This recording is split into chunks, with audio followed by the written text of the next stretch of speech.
अल्लाहुम्मा सल्ली अला मुहम्मद व अला आलि मोहम्मद। नाज़रीन, बहुत शुक्रिया आपने वक्त निकाला ये वीडियो देखने के लिए। नाज़रीन, आपको याद होगा मैंने मोहम्मद उसामा अली साहब के साथ एक वीडियो बनाई थी जिसमें हमने ये वार्निंग दी थी कि अमेरिका और यूरोप डूबने वाले हैं। और इसके बाद नीचे हमने जो कमेंट्स देखे, लोगों ने जिस तरह तनकीद का निशाना बनाया कि अमेरिका और यूरोप नहीं डूबते, अमेरिका की इकोनॉमी बहुत स्ट्रांग है, वहाँ के यूरोप के पास जो वसाइल हैं अगले 50 साल तक उनको कोई खतरा नहीं है। लेकिन उसामा साहब ये कहते हैं कि भाई ये आखिरी वार्निंग है, ये बिल्कुल आखिरी वार्निंग है और आप अमेरिका और यूरोप को डूबते हुए, गिरता हुआ, उनको तबाह होता हुआ देखेंगे। वो ऐसा क्यों कह रहे हैं? उनके पास कौन सा ऐसा जायचा है, उनके पास कौन सी ऐसी एनर्जी है जिसको वो रीड कर रहे हैं, जिसकी बेस के ऊपर उसामा साहब आज फिर ये कह रहे हैं कि ये अमेरिका और यूरोप के लिए आखिरी वार्निंग है। यही पूछ रहे हैं मोहम्मद उसामा अली साहब से। वेरी मच उसामा साहब आपके वक्त का। उसामा साहब बताइएगा कि आखिर इतना जो है वो आपने फिर एक वार्निंग जारी कर दी है। लोग कह रहे हैं कि अगले 50 साल यूरोप अमेरिका को कुछ नहीं होता। ये आप पता नहीं कहाँ से एस्ट्रोलॉजी ले आए हैं। बिस्मिल्लाहिर्रहमानिर्रहीम, अल्लाहुम्मा सल्ली अला मुहम्मद व अला आले मोहम्मद।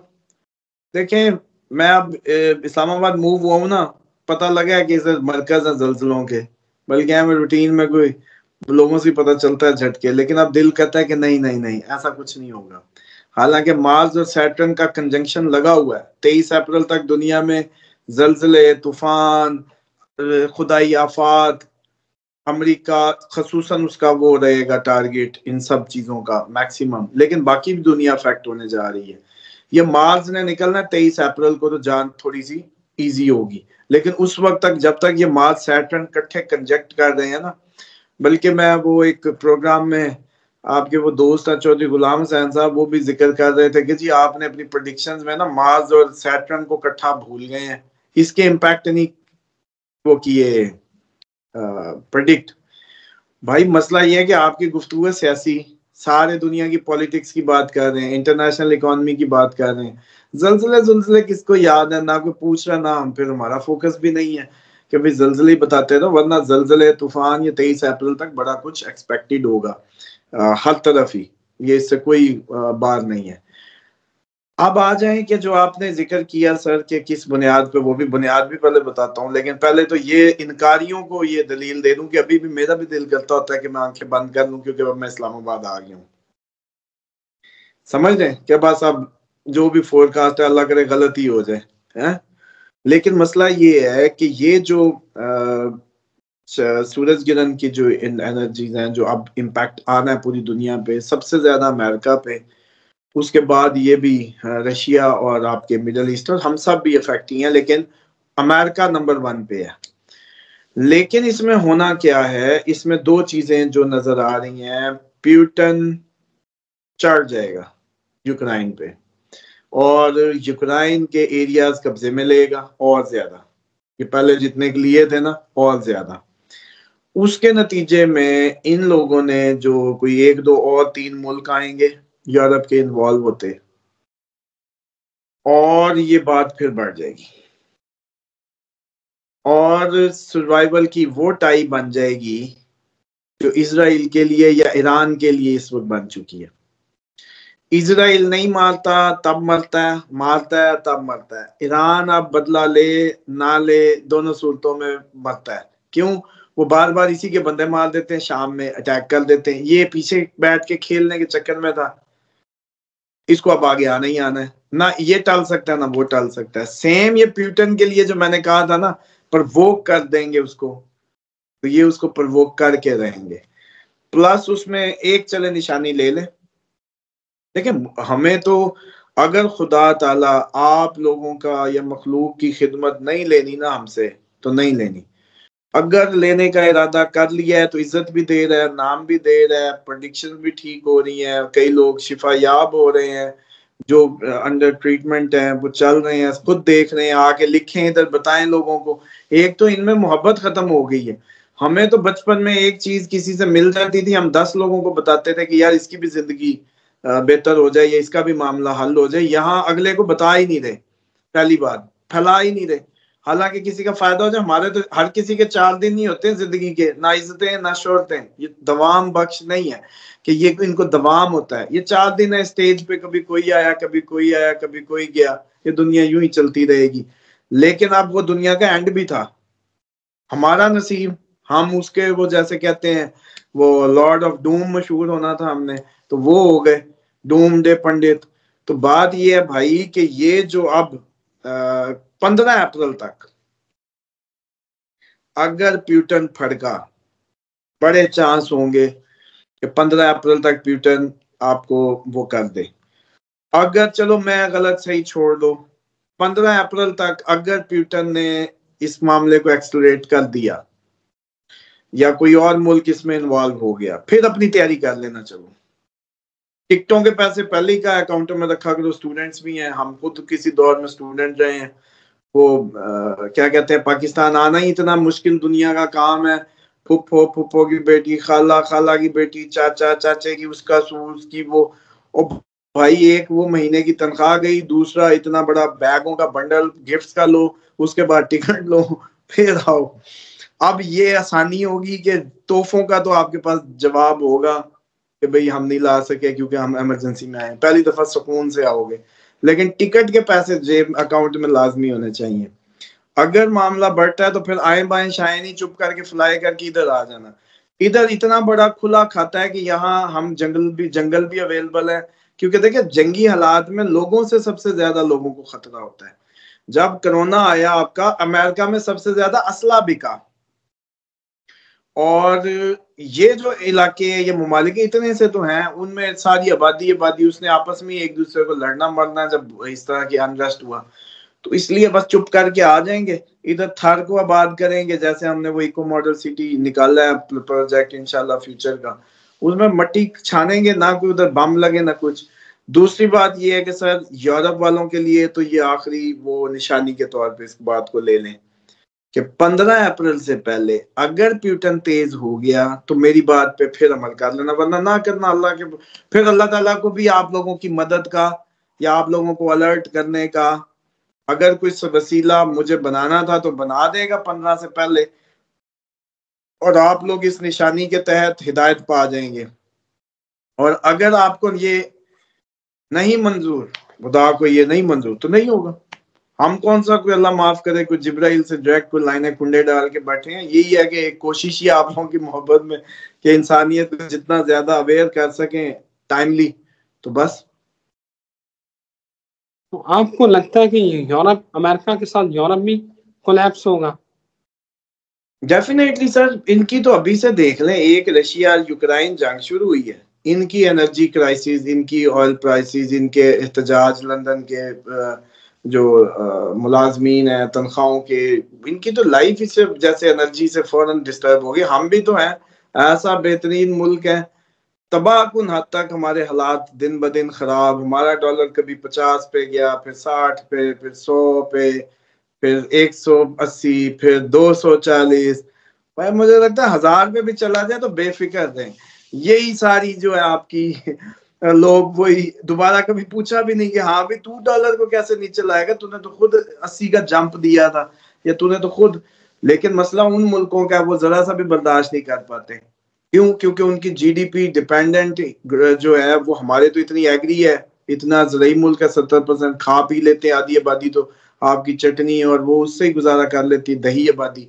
तो उनके तो मसला ये है कि सयाह आएंगे, बिजनेस होगा, वीजों के गेम करेंगे पाकिस्तानियों के साथ, इंडियन इनको स्टूडेंटों के चक्कर में बुला के इकॉनमी चलानी है, या इनको अब जैसे पुर्तगाल ने किया हुआ है कि यंग पूरी दुनिया का बुला के उधर आबादी बढ़ा के बिजनेस एक्टिविटी हो रही है, उसी से टैक्स लेके अपने जो पूरी दुनिया के ओल्ड उधर पड़े हुए हैं लोग उनको कैटर कर रहे हैं। तो एक्चुअल जो पूरी सिनेरियो है ना सर, वो यूरोप की इकोनॉमी चले बताए ना किस, अच्छा चले इसका सिंपल सा एक प्लान करते हैं।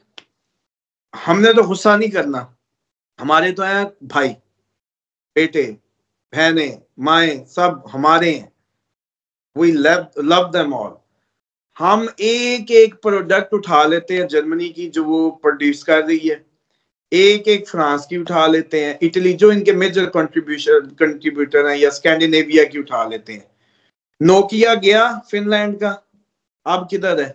फायर इंडस्ट्री रह गई है। आगे चलो, जर्मनी रस्से बनाता है जहाजों के, जर्मनी मर्सिडीज बनाता है, जर्मनी जो बनाता है हम वो सारा कुछ इकट्ठा कर लेते हैं। उन चीजों को अवेलुएट करते हैं अब के अपकमिंग सिनेरियो से, और फिर आपसे पूछते हैं कि वो बेचेंगे किधर, वो बिकेगी किधर। अगर वो बिकने की जगह इन्होंने बता दी आपके व्यूवर ने, फिर हमारी प्रेडिक्शन की भाड़ में। और अगर जगह ना बता सके कि इकॉनमी, तो फिर समझ जाइएगा कि इनके पास खुद, इनको देखो कि अकल है कि इकॉनमी में, मतलब मिडल ईस्ट आपका पूरा जंग में जाने लगा है। दुबई ने कल उससे ताल्लुकात जो बनाए थे इसराइल ने इतनी मेहनत से खत्म कर दी है। ये दिन देख लें, ईरान और ये मामला जब एक्सप्लोरेट होना है, इन मुल्कों पे प्रेशर ही इतना होना है, इस्लाम बचाएं, अपना इमेज बचाएं, बादशाहों को किसी ना किसी कोर्ट में जाना है, उसी का नतीजा इन्होंने भी गर्क। तो इनके बायर कौन है? अमेरिका खुद अनरेस्ट में एक बड़ी मार्केट थी, चाइना खुद उस्ताद है, प्रोड्यूसर है हर चीज का, हर 2 नंबर चीज तो वो बना के आपको दे रहा है, समझ रहे हैं। मैन्युफैक्चरिंग तो इन्होंने सारी अमेरिका ने उधर मूव कर दी, ये भी उधर पे जा रहे हैं। हाँ, ये यूरोप वाले ओजरियां देते हैं उसको, चाइना को। आप लोग सही से नहीं दे पा रहे, वो ओजरियां भी दे रहे हैं। वो आपकी मुर्गियों की बड़ी वेस्ट भी उनको देते हैं। और पता नहीं, एक बार मुझे कोई बता रहा था, मैं तो हैरान हो गया यार, हमारे साथ है, हमने तो नहीं कभी ओजरी जाती देखी, हम खुद ही खा जाते हैं शायद। तो इन चाइना इतनी बड़ी मंडी है, उसको दें, हम भी कोई वो कमाए। लेकिन बहरहाल एनी हाउ सर, इसका आर्म्स है। अब ये खुदा का कोई इस कौम पे करम कह लें, मैं क्या, मेरी औकात क्या। मैं बिजनेस के हिसाब से भी इनको बता दूंगा पता, कि तुम लोग फिर साबित करके दिखाओ। चलो बिजनेस तो एस्ट्रोलॉजी को छोड़ दो, मेरी रिलीजियस जो रिसर्च या जो मैं बातें करता हूँ उनको भी छोड़ दो, बिजनेस पे आ जाओ। इंटरनेशनल इकोनॉमी मेरा सब्जेक्ट है, मैं समझा देता हूँ, आप मुझे समझा दें कि जी फलानी मार्केट एक्सेल कर रही है, ये लोग जहाजों वाले रास्ते, और जहाज ही यमन के रास्ता बंद हो जाना है।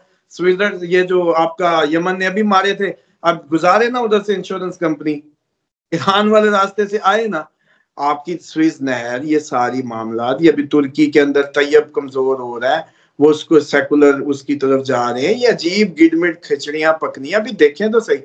तो मसला ये है कि चलें जी, आप लोग कितने दिन निकाल लेंगे, आप बता दें फिर मुझे। इस दुनिया की जो स्क्यूज्ड इकोनॉमी जो होती चली जा रही है इन जंगों के और इन सारी हैवानियत के नतीजे में, तो फिर आप बता रहे हैं कि हाँ जी फलानी चीज ये बना रहे हैं, ये तो पूरी दुनिया में चलेगी। हाँ, असला इज इंडस्ट्री, वो चलने वाली है, अमेरिका की भी, रशिया की भी, जो ये सारे असले के व्यापारी हैं, और वो अच्छी चलेगी। वो तो चाहिए कि पाकिस्तान भी अब अपनी वाह को और दिन रात 24 घंटे गियर लगा देना, ताकि हम भी बेचें। फिर मरना मराना तो चलो, वो जैसे कहते हैं या किस्मत या नसीब, लेकिन एक दफा असला तो बेचें। इसके अलावा और एक और बात, हम भी बैसियत कौम हर चीज को ना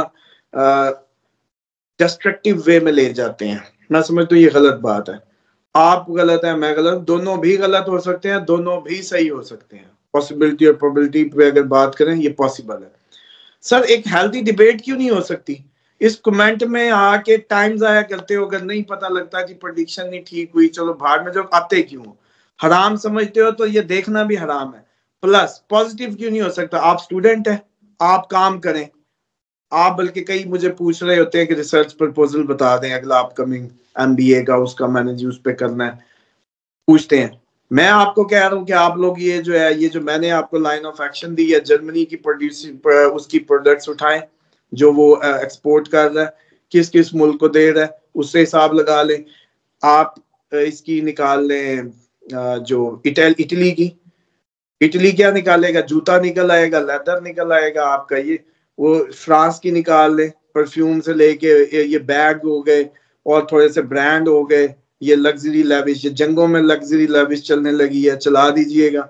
इसी तरह मुझे 1 बाय 1 एक एक मुल्क तो उठाते जाए, क्यों पागल बनाना लिया हुआ है? या रोमानिया से कुछ बनवाना है, या लैटविया से कुछ करवाना है, या माल्टा से कुछ करवाना है? और भाई बताओ तो सही कि हाँ जी ये इनकी वो है।